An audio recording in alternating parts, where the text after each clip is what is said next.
আসসালামু আলাইকুম। আমার সামনে যে গাছটা দেখতে পাচ্ছেন এর নাম হচ্ছে হাতিসুর গাছ। এর পুষ্পদণ্ডটা হাতিসুরের মতো বাঁকানো। মাশাআল্লাহ, কত সুন্দর দেখেন। এর বাঁকানোর কারণেই হয়তোবা হাতিসুর নামে নামকরণ করা হয়েছে। এটি গ্রামাঞ্চলের রাস্তার পাশে, ক্ষেতের আইলের ধারে হরহামেশাই হয়ে থাকে। প্রাচীনকাল থেকেই মানুষ এর পাতার রস বিভিন্ন রোগের চিকিৎসায় ব্যবহার করে আসছে।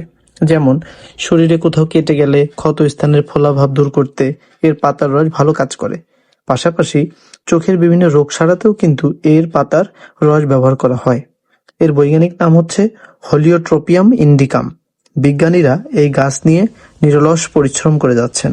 ভবিষ্যতে এই গাছ থেকে বিভিন্ন রোগের ঔষধ তৈরি করতে পারবে বলে তারা আশাবাদ ব্যক্ত করেন। তবে এই গাছে এক ধরনের ক্ষতিকর পদার্থ আছে যা মানুষের শরীরে টিউমার রোগ সৃষ্টি করতে পারে। তাই ব্যবহার করার আগে একজন আয়ুর্বেদিকের সাথে পরামর্শ করা একান্ত প্রয়োজন।